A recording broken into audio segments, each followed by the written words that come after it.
Okay, I think let's make a start inshallah. In alhamdulillah nasta'inuhu wa nastaghfiruh wa na'udzu billahi min shururi anfusina wa min sayyiati a'malina. Man yahdihillahu fala mudilla lahu wa man yudlil fala hadiya lahu. Wa ashhadu an la ilaha illallah wahdahu la sharika lahu wa ashhadu anna Muhammadan abduhu wa rasuluh. Assalamu alaikum wa rahmatullahi wa barakatuh everyone. So today is episode 2 of this series of Tilbees, Iblees, the book, the great book of Ibn Jawzi, which we are covering inshallah. Right from the word go, I will just specify a couple of things for the audience that people are aware how we're going to be covering the book, because you might have some questions. This is a fairly long, winded book, roughly you can say 600 pages odd, give and take if you deduct the table of contents, etc. So at least you're having something like at least 550 pages. So obviously, how we are going to be doing the coverage is that basically we'll be having certain sections which we will be cover in total, and there are certain other sections which we will not be covering, let's say, in a very detailed manner. And I will be speaking about those inshallah as the time permits today. Yeah. Um, what I'll try to concentrate upon is, because this is a public session. These are public sessions which are going up. So we have all types of people watching these sessions. So we have people who are kind of interested in the knowledge side, interested in the ilm side of it. Then there are other individuals who just want to ensure that what they take out of the lessons and they benefit from the sessions from an angle, that they're able to rectify themselves and the people around them and save themselves from the tricks and the deceptions of the shayateen. Yeah.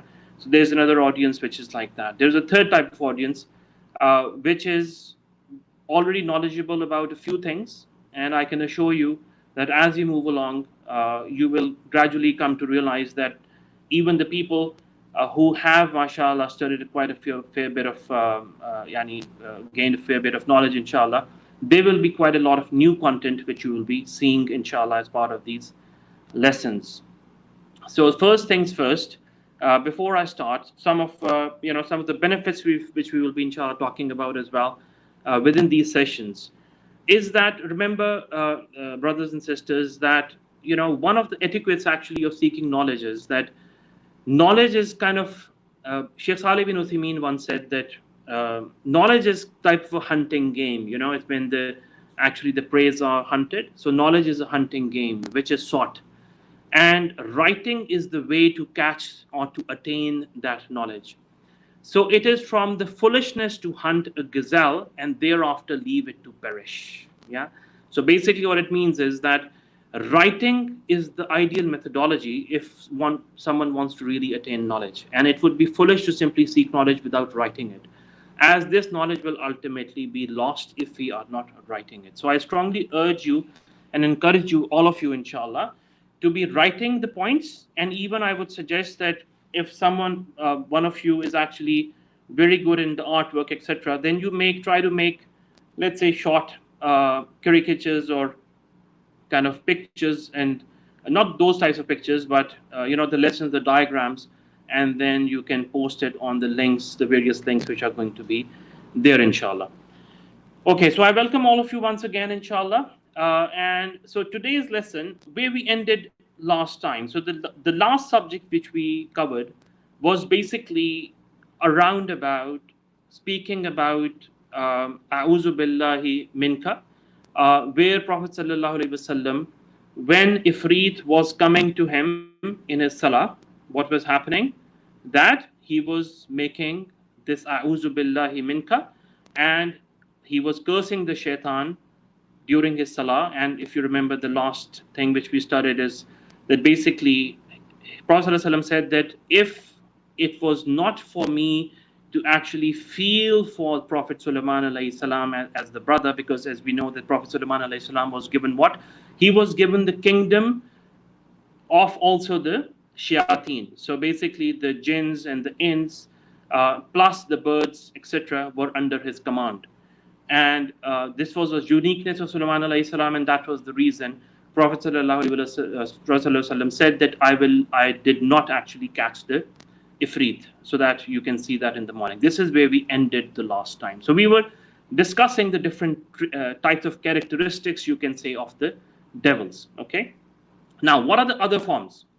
So the other forms is that there was once a young man, one of the companions, one of the Sahabi, who came to the Prophet ﷺ, and there was a ghazwa which was about to take place, or a saraya most probably, which was about to take place.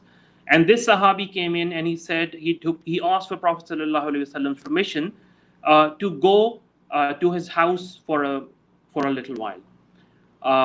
And as we went to his house, he saw that his wife was outside, yeah, so without any kind of covering, etc. And he was slightly taken aback that how come, the wife is there without any covering. So the wife actually stopped him and said, before you say anything, just go inside and see what's inside the house. And when this Sahabi went in, he saw this massive snake on the bed, large snake on the bed. So now the jinn, basically what was happening is that it was appearing, as we have studied the hadith in the last lecture, that the shayateen can take the forms of any animals, but mostly they take the form, as per the hadith, the dogs and the snakes. Okay, so this was this massive snake there on the bed, and there was a fight between the Sahabi, they wrestled, and the snake, and both of them died. Yeah. Now, Prophet ﷺ then said that there was a particular group, there was a particular group of the jinn which came to Medina and which accepted Islam at the hands of Prophet ﷺ. So basically, what we should be doing it, and this is not only true for snakes, this is also true for other types of venomous animals. Even, for example, if you're going to, let's say, those places which are not inhabited, like you're traveling to some mountainous regions, you're traveling in the desert, you're going on the highways, etc. And you are actually staying in those places for tea, or for example, you want to have your lunch, or you're going there for picnic.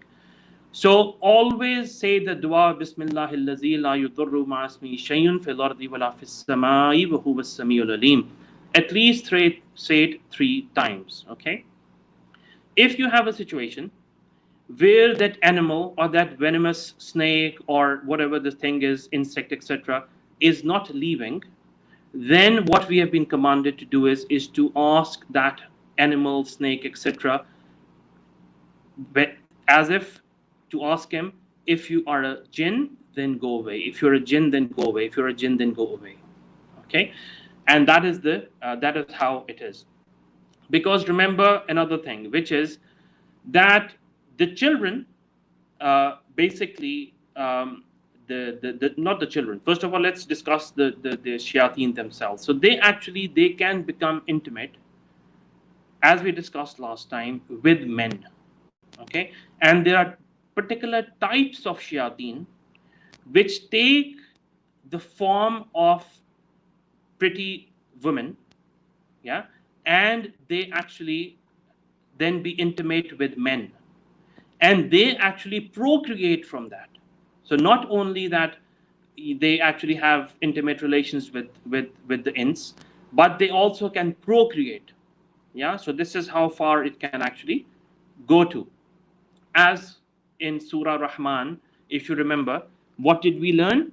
Fihinna qasiratu tarfi lam yatmishunna insun qablahum wala jan. The verse 55 of Surah Rahman. In the midst of these shall be maidens with modest restrained glances, maidens whom no man or jinn has ever touched before. So this is how the shayateen from amongst, when we are in this dunya, they actually can deal with the human beings as well. Again, we did mention that they eat and they drink. They don't they just don't leave behind anything. For example, if we are not going to be eating with the right hand, if we continue to use with our left hand, then what happens? They become part of our dinner. They become part of our lunch as well. Also, as we know from the various ahadith, that the bone is also the food of our brother jinn, and also the dung, the cow dung, also is the food of the brother jinn. So if we see them again in desert, highways, other areas which we are traveling to, then we are commanded not to take from those bones, not to actually create filth on those bones, not to relieve ourselves on those bones or those cow's dung, because Prophet ﷺ has said that those, all of them, are kind of the food of the jinn. Then also we mentioned last time as well, which is very important, that whenever we enter the house, what is the dua? Bismillah walajna, Bismillah kharajna, wa alallahi rabbana tawakkalna. And other various duas as well which are there. And we say Assalamu alaikum wa rahmatullah. And we also enter our houses with Bismillah. Because if Prophet ﷺ has said, as per the hadith in Bukhari, that if we do not do that, then what happens? That the jinn become, they take the meals which we are having, they also take part, they partake from those food as well. Then remember one thing, that all created objects, as Allah subhanahu wa ta'ala has created, they need something similar to humans. So as the jinn also are created beings, so they also need food, they have requirements to drink, they have other requirements, like we mentioned, to procreate as well. Now, what are the various types of jinn? So we have discussed a bit of it in the last lesson, but today we'll be elaborating on them. Again, only we will be discussing those situations which have practically been mentioned by Rasulullah sallallahu alaihi wasallam in the various ahadith, and whatever has been mentioned in the Quran. Obviously, because these are our two sources of Islamic knowledge. That is our evidence. So we know the Sulaiman alayhi salam story. In the whoever was part of the Quran Ramadan program, you have gone through that, and I hope we all understand that. But I'll just, for the benefit of the newcomers, I'll just mention what exactly was that story. So that story was that Ifrit, so Saba, the throne of Saba from Yemen, Sulaiman alayhi salam requested his cabinet. So his cabinet comprises of birds, jinn, ints. So this was his cabinet. So when he was discussing amongst his cabinet, he asked them to bring the throne of Saba. And what did Ifrit say? Ifrit said that I can bring her throne before you raise up from your seats, from your chairs, if we want to call them chairs, whatever they were sitting on. So this is how you can imagine this was the power of the Ifrit. So this is the very powerful jinn. You can say the one of the mightiest of the jinn, as he has been mentioned in that context, someone who is from the underworld. So you can say that Ifrit is a jinn which is from the underworld. He is someone who is devilish. He is very extremely powerful. So we also know the characteristics now. From another characteristic is that jinns have different type of powers. Some of them have less, some of them have more. As human beings, some of us as human beings have more power, some of them have less, us have less power, etc. So similarly, one of the characteristics of the jinn is they are similar to human beings in that trait, not in the amount of power, because obviously they have on average they have a lot more power than what we as human beings have. So this is so he's a kind of a super jinn. So you can say that he's not the average kind of the run of the mill jinn. Ifrit, he is that kind. Then you have the throwing of the jinn, which is that he was able to, like I said, he was able to, and again, Quran is not really. Some of the Mufassirin say that Ifrit brought the throne of Saba, and someone else have a different meaning to that. Those particular verses to say that it was Sulaiman alayhi salam himself through the power or through some other means that the throne of Saba was brought in front of Sulaiman alayhi salam. Another trait which we now realize is that they are so fast that they actually are faster. Some of them are faster than the speed of light. So this speed of light, again, some of the later generation of scholars, they say, again, Allah subhanahu wa ta'ala knows best, and again I am just quoting from their sources. They say that if we really want to understand those types of jinn, then we can understand them from an angle that they are perhaps some form of energy. Because remember, what did the jinn do? So when Ifrit said that I can bring the throne of Saba before you can rise up, so Yemen is from where? So they are sitting where? They are sitting in Jerusalem. which is something like 3 hours flight from Yemen. Yeah. So when Ifrit is saying that I can bring the throne back, that means that they have a capability to transform matter into energy and then reform energy back into matter. Yeah, this is how we, because obviously this is not a situation. So it's basically that it's, yani, it disappears at one location and it appears in some other location. Yeah, this is how the real, yani, the real jinn who have given this, who have been given this power, then they are able to convert maybe matter into this type of energy. Otherwise, obviously, you are not, yani, perceiving a situation where the throne of Sabah is actually traveling on the sky. Yeah, that is not going to be the case. Yeah, so it just disappears and appears just like that. So this is how we, another kind of characteristic we try to understand from these particular verses of the Quran. Now, another important thing is that this physical, these physical characteristics of, you can say, in the modern context, as some of the scholars have mentioned, you can term that as teleporting. Yeah, so where you're actually able to transport across space and distance instantly. So this is some of their characteristics as well.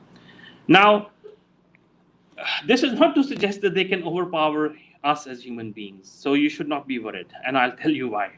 Yeah, I'll tell you why. Yeah, otherwise Allah subhanahu wa ta'ala would not have asked Iblees to do sajda to human beings.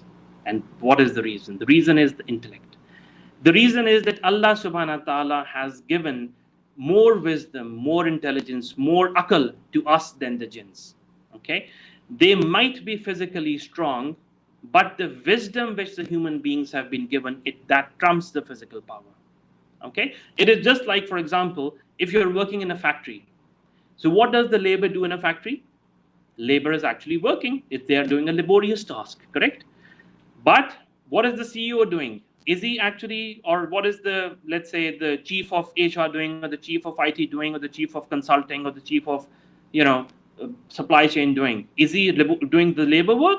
And the answer is no, he's not doing the labor work. And because he's not doing the labor work, that basically means that, yani, the brains overpowers the physical attributes of an individual. Also, we know from the Quran, one of the greatest reasons is because Iblis would have recognized that human beings would have this capacity. So, those verses where it has been made clear when Allah subhanahu wa ta'ala created Adam, and then what did he do? He put the soul in the body of Adam. Then, before the soul was put into the body of Adam alayhi salam, the jinn went in and out. Yeah, these are the verses of the Quran. He went in and out. And what happened? He realized, he thought that maybe this is something which is an empty shell. And obviously that was not the case. The case was that the soul was breathed in. And basically from that, what we realize is that the wisdom and the intellect of the human beings is way more. Now, other things is that we have realized also from the other verses of the Quran is that they were eavesdropping. Yeah, the eavesdropping of the whatever was being discussed amongst the angels, the sama dunya.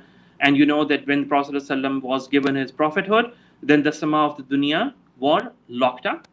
So there was no restriction before Prophet ﷺ came in, and he was given the prophethood. So the jinns could actually go in and out of the sama dunya. But after the revelation was given to Prophet ﷺ, the sama dunya was locked up. And then obviously the jinns were no more able to eavesdrop on the conversations and the ahkamat which were being doing, and we have looked at the shooting star concept as well.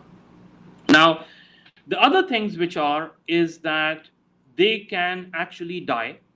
So the jinns can die, they can resurrect, and they will be rewarded and they will be punished, similar to how human beings are.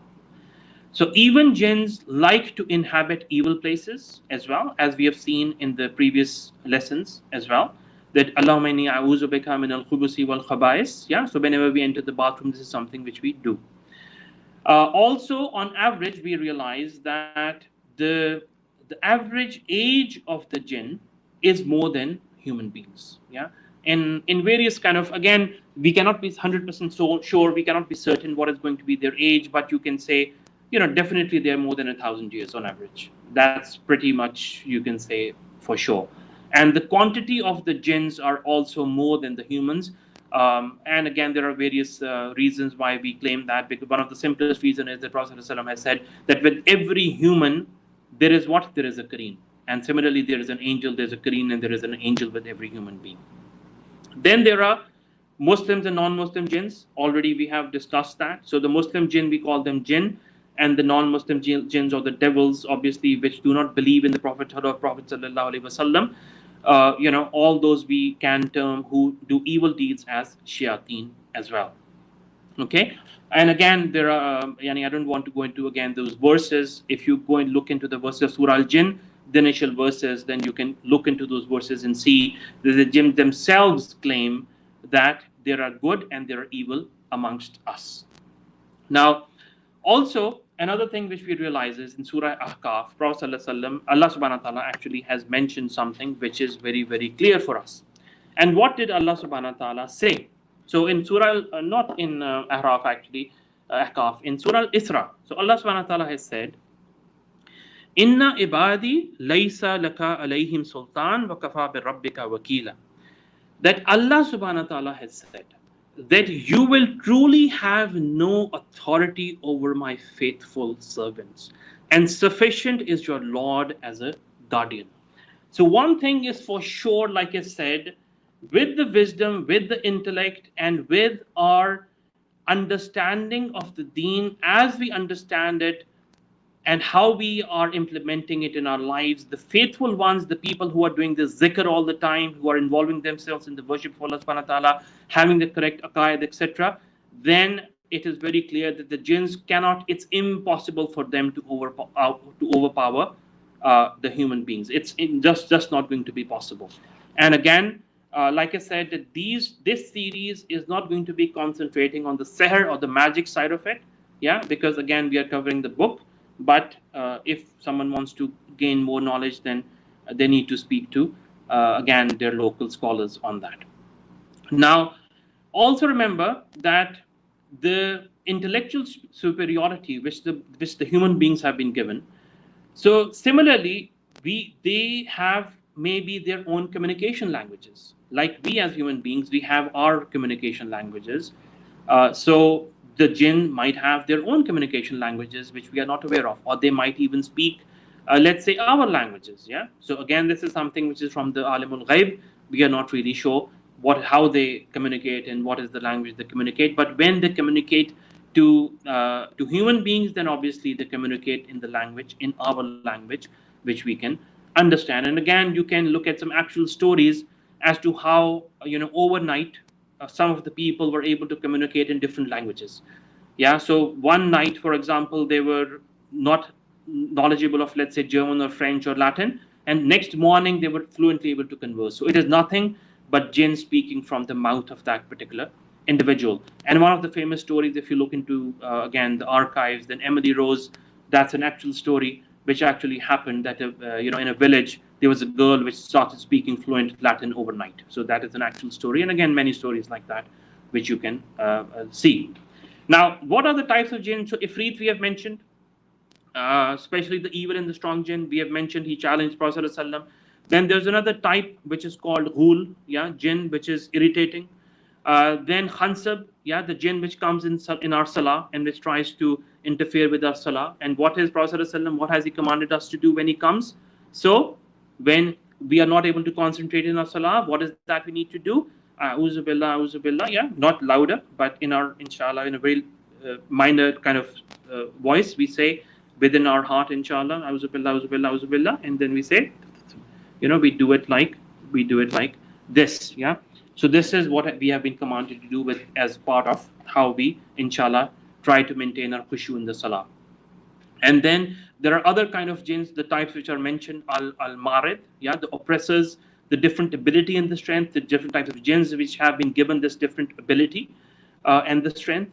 There was one, again, hadith which was mentioned in Abu Dawud, that if you hear the barking of the dog or the braying of the donkey, Then Prophet ﷺ said, seek refuge with Allah subhanahu wa ta'ala, because they're able to see what we cannot see. That the animals, like the dogs, yeah, and the donkeys, they are able to see what we as human beings are not able to see. So again, this is something which is again proven from the Sunnah, and we seek refuge from Allah subhanahu wa ta'ala when that happens. Another important thing, guys, is very important thing is that there are certain types of jinn which want to live in the filthy places like the bathrooms, that they want to actually attach themselves to people who are impure themselves. Yeah, so human beings which do not actually have purity within themselves, and when we say purity, then it's the spiritual as well as the physical purity. Yeah, so for example, one needs to understand the rulings about tahara, especially the women and the the teenage boys when they are growing up. What is that? How to purify yourselves, etc. All that one needs to understand and know, because the more impure the person is, the higher the chances are that the jinns, the shayateen, are going to be attached with that individual in some shape or form. Then there are other jinns which actually are then putting viswas, the doubts in people's minds. And this is a question which we actually receive a number of times from various individuals, that I'm having viswas, what to do, I'm having doubts in my religion, I'm having doubts in whether I have my wudu or not, I have doubts whether I've prayed, I have a constant doubt whether I prayed 3 rakahs or I prayed 4 rakahs, or I prayed, whether I prayed 5, and then constantly people are doing sajda sahib, etc., etc. So all that again are from the viswas, from the various shayateen. Now, another important principle, as Ramadan has just passed, and I think most of us understand that, is that only the maradda of the shayateen are chained up during Ramadan, and Allah subhanahu wa ta'ala knows best how that is. But again, it is the only the maradda of the shayateen which are normally chained up. Now, also amongst the other characteristics, that how do they look? Again, it is all from the ilmul ghaib. Yeah, we have not been given any descriptions as to how they look, apart from just one description which has come in the Quran, which that from the tree which grows from the base of the hellfire, that is called a zakum. So that is an evil tree, and the fruits of that tree, Allah subhanahu wa ta'ala mentions that those which will be given to the people of the hellfire, the fruits are going to be looking as what?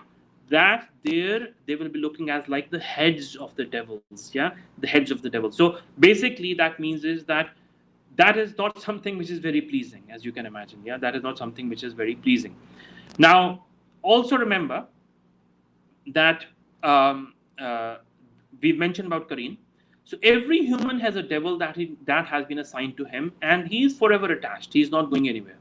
So as per the hadith of Aisha anha, as the Prophet once he went outside the house at night, so Aisha, when Prophet came back, Aisha anha had some form of jealousy on her face. Prophet asked her, "Oh Aisha, are you jealous?" And Aisha anha said, in fact, Prophet said that maybe your shaitan got the better of you, your devil got the better of you, yeah, your jinn got the better of you. And what did Aisha say? That, "O Prophet, is there a shaitan with every person?" And Prophet said yes. And then Aisha said, "Even there is a shaitan with you, O Rasulullah sallallahu alaihi wasallam?" And Prophet said, "Yes, but he has submitted." So what we realize is that obviously the Qareen is there with every individual, and with the Anbiya, the difference is that they submit to the Anbiya. Okay, and they submit to the Anbiya, and again, there's a very important concept which is attached to the submission with the Anbiya, which inshallah we'll be discussing in a short while. Also remember that Abdullah ibn Masud anhu, he mentions about this touch of the angels, and he mentions about the touch of the devils as well. That the touch of the angels, what the malaika's touch does is it encourages the person to do good, and the touch of the shayateen does what? It actually forces or encourages the person to do evil, and that is a constant battle. As we mentioned in our last episodes when we were doing the Quran Ramadan program, is that there are 3 types of creation which we cannot see, which are within us. Yeah, which are within us. So one is what? Kareen, which is the jinn. Then we have an angel, which is another, which is again made of light. One is made of fire. and the third is our soul, ruh. Yeah, the ruh. So basically, this is kind of the battle which is taking place inside us, and our nafs has to then channelize this battle in a way where our ruh is able to win the battle with the support of the malaika and overpower the shayateen who are attached to us, inshallah. Yeah. Now, all again, like I said, again, all of this is from whatever has been given to us through knowledge from the evidences and the dalail of the Quran and Sunnah. Then there are certain other types of jinn which are completely cut off from us. They have nothing to do with us. They are just living their lives, And as Prophet ﷺ said, that the third category is basically the one which irritates us. Yeah, so which irritates us really, and some of them, like we mentioned, they are converting to animals, etc., etc. Now, another question which people normally have is that, are there any prophets from amongst the jinn? Yeah. So, and again, this is made very clear that no jinn prophets or messengers have been sent. Yeah. This is not going to be possible because, again, the superiority of the human beings and the messengers and the Rusul and the Anbiya is way more than the jinns, and that is the reason when the Anbiya are actually sent, then there are two types of opinion. One opinion is for sure for Prophet sallallahu alaihi wasallam. He is Ya Ayyuhan Nas, so he actually has been sent to the entire mankind, to the entire jinn kind, and to all that exists. So Rasulullah sallallahu alaihi wasallam as a messenger to everyone. Now, what about the other Anbiya? Now, the correct opinion again seems to be, although it has been mentioned that the Anbiya and the Rusul were sent to their nations, to their nations. So we can say that their nation comprises also of the jinn, correct? So there's a possibility that the nation comprises of the jinn, or there is a possibility that some other messengers were sent specifically for them. Yeah, as Prophet ﷺ has explained to us that in total, how many Anbiya have been sent? Around about 1,14,000 approximately. There are various narrations which go up to 1,30,000, etc. Anbiya which have been sent. Now, so Quran is full of the men prophets, as we know, and the same theology is for the jinn as well. So the aqaid, the overall asuluddin, you can say, for the jinn and for the human beings are the same. They are not different. So, for example, how to worship Allah subhanahu wa ta'ala, how to believe in Allah subhanahu wa ta'ala, the belief in the angels, the belief in the books, the belief in the malaika, the asuluddin, all of that is the same theology. But as far as the fiqh is concerned, there is a possibility that the fiqh of the jinn is different. And Allah subhanahu wa ta'ala again knows best. That is from something which is from the ilmul ghaib. As we have understood again from the various narrations which we've mentioned before in our Quran Ramadan program, that Laylatul Jinn, that the majority opinion is that it was only once that there was a Laylatul Jinn with Prophet ﷺ, and then there are other narrations which speak about that this Laylatul Jinn was up to 6 times. Okay, it was up to 6 times. So Ibn Masud, that famous kind of instance which we mentioned about Ibn Masud as well, that he accompanied Prophet ﷺ once on that one particular journey of Laylatul Jinn, and Prophet ﷺ did what? He created a artificial kind of a barrier. Yani he put a circle around Abdullah ibn Masud, and he asked him not to go beyond this particular circle. Okay. So again, this is from something from the Laylatul Jinn, which was mentioned in various ahadiths.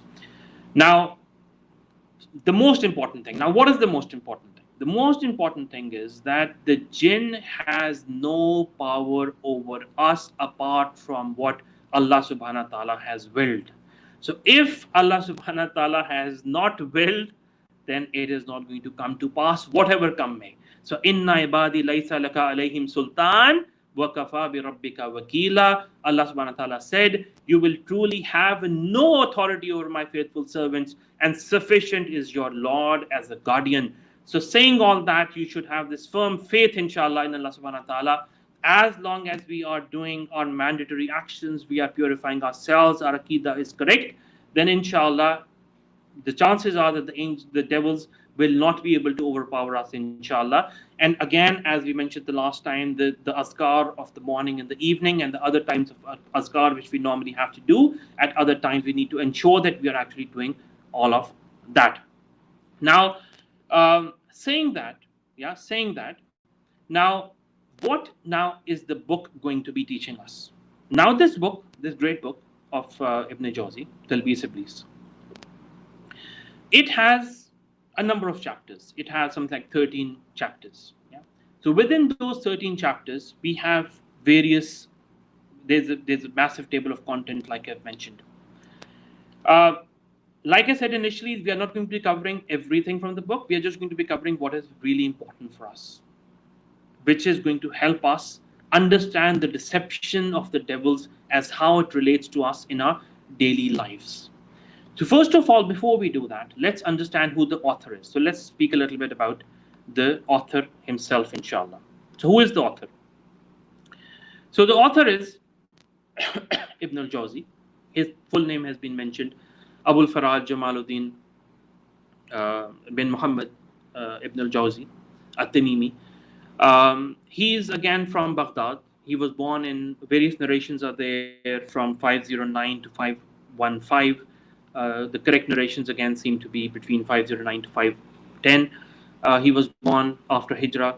He had 3 sons and up to 6 daughters. The youngest of his sons was again a very fine scholar. The number 2 son did not take after him, and it is said that he was not probably rightly guided, etc. But the elder son again was, he took after him as well, and he was from amongst the ones who were from amongst the scholars as well. Now, he was a unique preacher of par excellence, as has been described by Ibn Kathir in his various books which he has written about Ibn Jawzi, and he speaks about the eloquence of Ibn Jawzi, and he speaks about that whenever Ibn Jawzi was speaking, then the people were able to really understand, and the things were able to, he was able to inculcate his thoughts into the hearts of the people. So he had the balagha in his eloquence as well as balagha in his speech as well. There are various narrations with regards to the number of books he has written. Ibn Taymiyyah actually mentions that he wrote over 1,000 treatises. Other people have mentioned something like 386 treatises, 386 books which he has written, mashallah. And he himself says that how I divided my time while writing the book and while I was meeting people. So he himself says that I was so much involved in writing that I didn't want to meet even the people. And even when he was meeting the people, he would concentrate on his works as he was meeting individuals as well.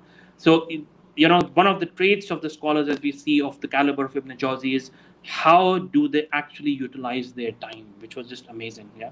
So the way they were utilizing their times and they were able to contribute so much in their lives is just mind-boggling, to be honest.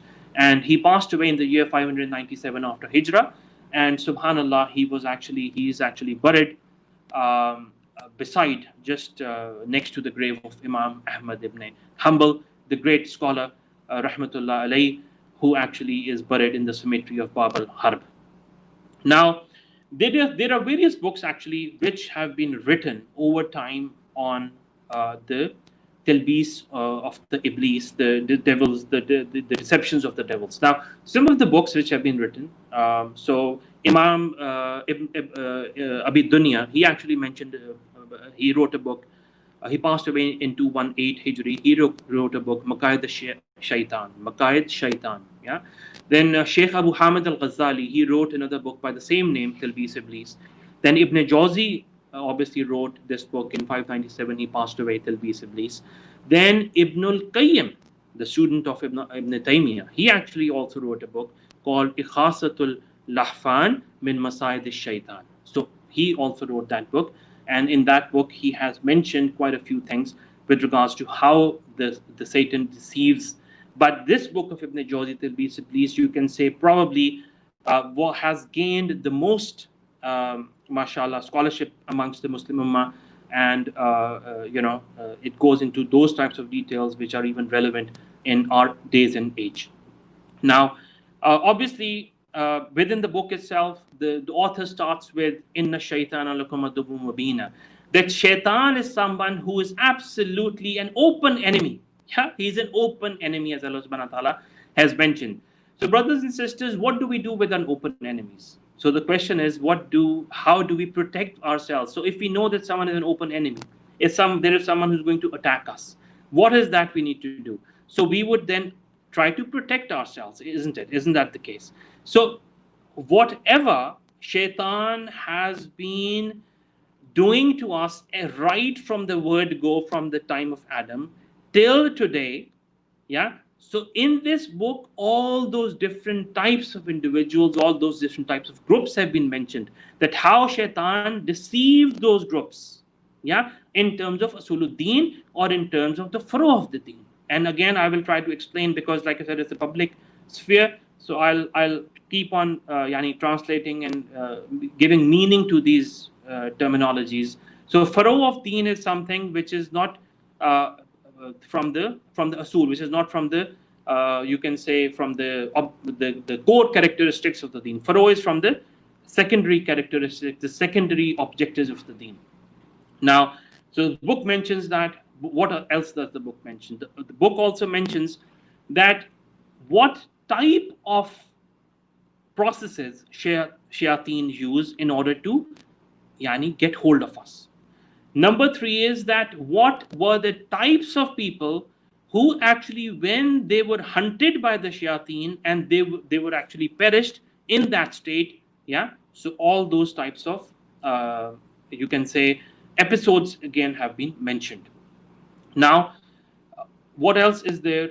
Again, as per the when we read the muqaddimah of the book, then it is reported from Abdullah ibn Masud that on one occasion, again, this particular hadith is not mentioned in the Muqaddimah, but in order to explain to you the Muqaddimah of the book, it is important to understand this particular hadith. That Abdullah ibn Masud reported that on one occasion, Allah's Messenger sallallahu alaihi wasallam drew a line in the dust with his hand and said that this is the straight path of Allah subhanahu wa ta'ala. Then he drew a series of lines to the right and to the left of it and said that each of these paths has a devil at its head inviting people to it. Yeah, these subul, the different paths on the left and right of the straight path. On the head of it, there is a devil calling people towards that path. And he then recited, verily this is my straight path. Qala fabima waitani lak udanna lahum siratak al-mustaqima summa la آتينهم من بين أيديهم ومن خلفهم وعن أيمانهم وعن شمائلهم ولا تجد أكثرهم شاكرين.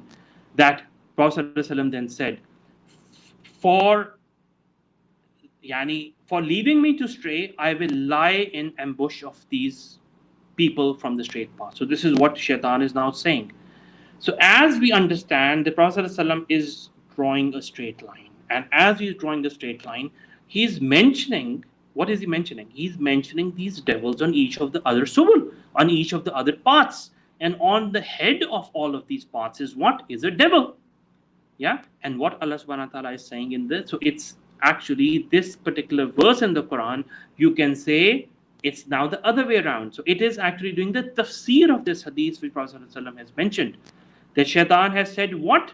Shaitan has said that I will lie in ambush for them on your straight path. He's speaking to Allah subhanahu wa ta'ala and he's challenging Nauzubillah Allah subhanahu wa ta'ala. And then he's saying, Shaitan is saying that I will approach your people from the front and their back. Khalfihim wa in imanihim wa in shama'ilihim, and from their right and from their left. And you will find what? That the people are going to be ungrateful. Wala tajidu aksaruhum shakirin, that most of the people are those who were not thankful towards Allah subhanahu wa ta'ala, that they were ungrateful to Allah subhanahu wa ta'ala. Okay, so this is again tafsir of this brilliant hadith which is mentioned in basically in the Muqaddimah. What the author does is that he brings this particular evidence. Now then the author goes on to discuss the wisdom in sending the messengers. Yeah. So what is the wisdom in sending the various Anbiya, the Rusul? Now, I will take 10 minutes. Inshallah, I'll finish in the next 10 minutes, although the time is going to be up in 2 minutes. But I want to kind of finish this subject and start from, again, a particular angle from next week, inshallah. So, what is the wisdom in sending the messengers?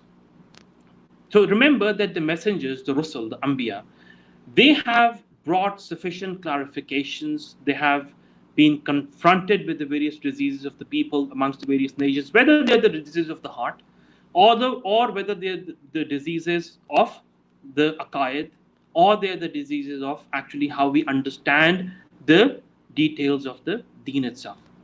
So, as we have seen that over time, as the Rasul and the Anbiya were sent, again and again, what happened? That over time, the aqaid of the nations, it changed. Yeah. So what Musa was sent to Bani Israel, what happened to Bani Israel, we know.